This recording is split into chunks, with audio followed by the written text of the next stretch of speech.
دوستو ہمارے چینل پر خوش آمدید۔ تو آئے دیکھتے ہیں آج کی کہانی۔ میں نے گھر پہنچ کر جیسے ہی دروازہ کھولا، اندر سے مردانہ آواز سنائی دی۔ پاپا تو 2 دن کے لیے گھر سے باہر گئے ہیں، تو پھر یہ آواز کس کی ہو سکتی ہے؟ میں نے سوچا آواز ماں کے بیڈ روم سے آ رہی تھی۔ میں نے بے چینی سے ماں کے بیڈ روم کی طرف قدم بڑھائے اور دروازے کے سوراخ سے اندر جھانکا۔ وہاں کا منظر دیکھ کر میں دنگ رہ گئی۔ دوستو، کہانی شروع کرنے سے پہلے میری آپ سے ایک درخواست ہے۔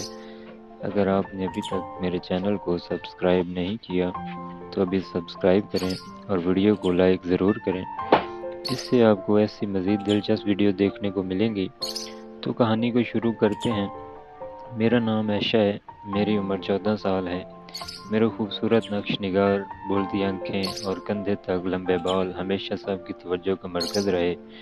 میری خوبصورتی دیکھ کر لوگ اکثر کہتے ہیں کہ یہ لڑکی کسی رسگلے سے کم نہیں، نرم اور دلکش ہے، بس اس کا نظارہ ہی جنت کی سیر کے برابر ہے۔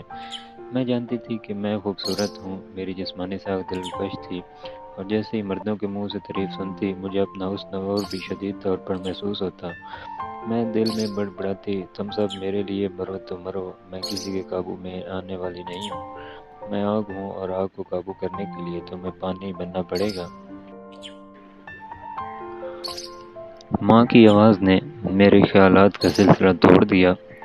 وہ مسکراتی ہوئی میرے سامنے کھڑی تھی۔ ماں ہمیشہ سے زیادہ خوبصورت تھی اور اپنی عمر سے کہیں کم دکھائی دیتی تھی، حالانکہ وہ ایک بالغ عورت تھی۔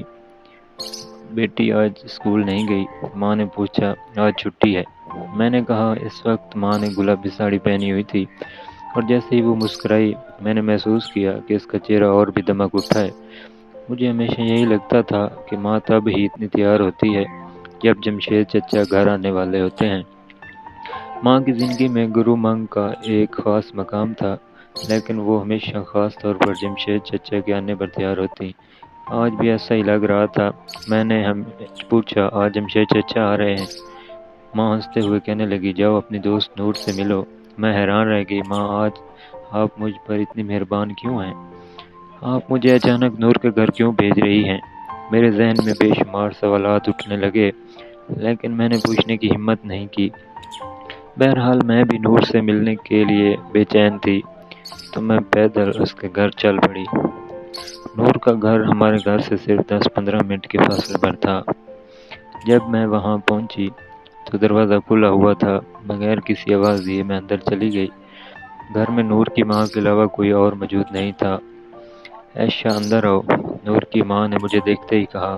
نور اور امجد اپنی دادی کے گھر گئے ہیں، کل صبح تک واپس آئیں گے۔ بیٹھو پلیز۔ میں تھوڑا عجیب محسوس کر رہی تھی، لیکن پھر بھی چند منٹ ان کے ساتھ بیٹھ گئی۔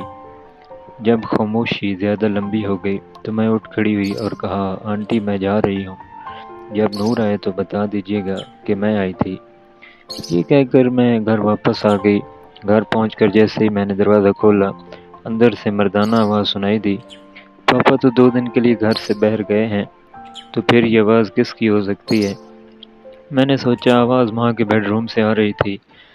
میں نے بے چینی سے ماں کے بیڈ روم کی طرف قدم بڑھائے اور دروازے کے سوراخ سے اندر جھانکا۔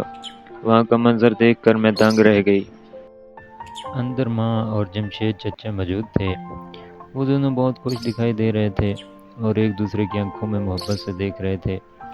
میں نے جمشید چچا کے پیٹ میں گدگدی کی، جس پر وہ بے ساختہ ہنسنے لگے۔ یہ منظر میری برداشت سے باہر تھا، لیکن میں کچھ بول نہیں پا رہی تھی۔ جمشید چچا نے کہا، تمہارا شوہر حمزہ کوئی آدمی نہیں، وہ ایک بے وقوف ہے۔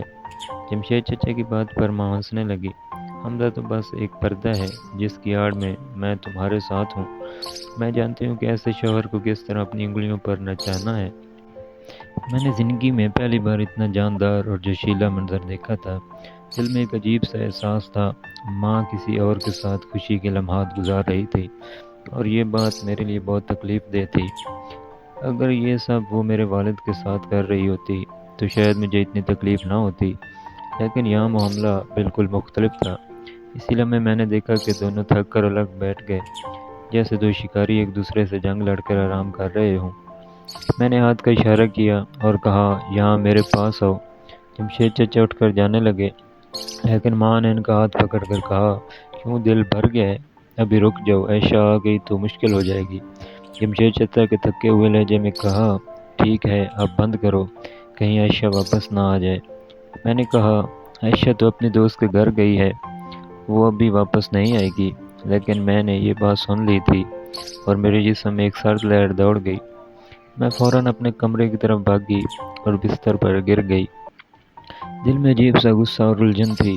میں نے خود کو سنبھالا اور سوچا کہ ماں کی زندگی ان کی اپنی ہے، وہ جو چاہے کریں، لیکن جو کچھ میں نے دیکھا وہ میری نظروں سے چھپایا گیا تھا اور یہ بات مجھے بری طرح چبھ رہی تھی۔ اتنے میں مجھے دروازے کھلنے کی آواز آئی۔ میں جلدی سے بستر سے اٹھی اور کپڑے بدلنے لگی تاکہ ماں کو لگے کہ میں ابھی ابھی نور کے گھر سے واپس آئی ہوں۔ اتنے میں ماں میرے کمرے میں داخل ہوئی۔ ماں نے مجھ سے پوچھا، کب آئی ہو؟ میں نے کہا، ابھی آئی ہوں۔ نور گھر پر تھی۔ ماں نے مجھ سے غور سے دیکھا، پھر باتھ روم میں چلی گئی۔ مجھے احساس ہوا کہ شاید ماں کو شک ہو گیا۔ جب ماں باتھ روم میں گئی، میں اپنے کمرے میں اکیلی بیٹھی سوچنے لگی۔ جو کچھ میں نے ابھی دیکھا تھا وہ مجھے ہضم نہیں ہو رہا تھا۔ میں اپنی ماں کے بارے میں ایسے خیالات کبھی نہیں سوچ سکتی تھی، لیکن اب جو کچھ میں نے دیکھا تھا اس کے بعد ان خیالات کو نظر انداز کرنا مشکل تھا۔ تقریباً 10 منٹ بعد ماں اپنے بیڈ روم میں واپس چلی گئی اور جمشید چچا گھر سے جا چکے تھے۔ میں نے جان بوجھ کر ان کے سامنے نہ جانے کا فیصلہ کیا تھا۔ میں ابھی اپنے کمرے میں بیٹھی ہی تھی کہ ماں ہنستی ہوئی اندر ہوئی اور بولی، ایسے جمشید چچا آئے تھے اور تم ان سے ملی بھی نہیں۔ میں نے تمہیں بلا وجہ نور کے گھر بھیجا دیا تھا۔ آؤ میرے ساتھ، میں تمہیں کچھ دکھاتی ہوں۔ ماں نے میرا ہاتھ پکڑا اور مجھے اپنے کمرے میں لے گئی۔ وہاں بستر پر بہت سے کپڑے بکھرے ہوئے تھے، سب میرے لیے۔ ماں نے مسکراتے ہوئے کہا، جمشید چچا تمہارے لیے یہ سب کپڑے لائے ہیں، دیکھو کتنے اچھے ہیں۔ میں نے کپڑوں پر نظر ڈالی، سبھی بہت خوبصورت تھے۔ ماں کی بات سن کر میں نے کہا، ممی چچا بہت پیارے ہیں، اور یہ کہہ کر ماں کو گلے لگا لیا۔ ماں کا چہرہ خوشی سے چمک اٹھا، لیکن میرے دل میں کچھ اور ہی چل رہا تھا۔ چچا یہ سب کیوں کر رہے ہیں؟ کیا وہ والد سے ماں کو چھیننا چاہتے ہیں؟ کیا میں ان کپڑوں کو قبول کر لوں؟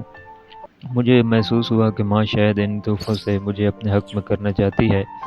وہ جانتی تھی کہ اگر اس کی بیٹی اس کے ساتھ ہے تو سب کچھ آسان ہو جائے گا، کیونکہ ماں کبھی مجھ سے دور نہیں رہ سکتی۔ میں نے سوچا، چلو جب ماں جمشید چچا کے ساتھ خوش ہیں تو میں کیا کہہ سکتی ہوں؟ والد ماں کو خوش نہیں رکھ پا رہے ہیں، مجھے ماں پر غصہ کرنے یا الزام دینے کا کوئی حق نہیں ہے۔ یہ سوچتے ہوئے میں ہنس پڑی اور کہا، ممی چچا واقعی خواتین کے فیشن کی بہت سمجھ رکھتے ہیں، یہ کپڑے بہت خوبصورت ہیں۔ ماں نے جواب دیا، اور تمہارا باپ؟ وہ تو کچھ بھی نہیں جانتا۔ یہ کہہ کر ماں کا چہرہ جذبات سے بھر گیا اور اس کی آنکھوں میں نمی آ گئی۔ مجھے صاف نظر آ رہا تھا کہ ماں کو والد سے نفرت ہو چکی ہے۔ میں نے ماں کا ہاتھ پکڑا اور کہا، ممی میں آپ کے ساتھ ہوں، کیوں خود کو اداس کرتی ہیں؟ پاپا کو اپنی زندگی جینے دیں اور آپ اپنی زندگی جئیں۔ ماں نے مجھے گلے لگا لیا۔ مجھے اندازہ نہیں تھا کہ جب میاں بیوی اپنی زندگیوں میں الگ ہو جاتے ہیں تو ان کے بچے کس قرب سے گزرتے ہیں۔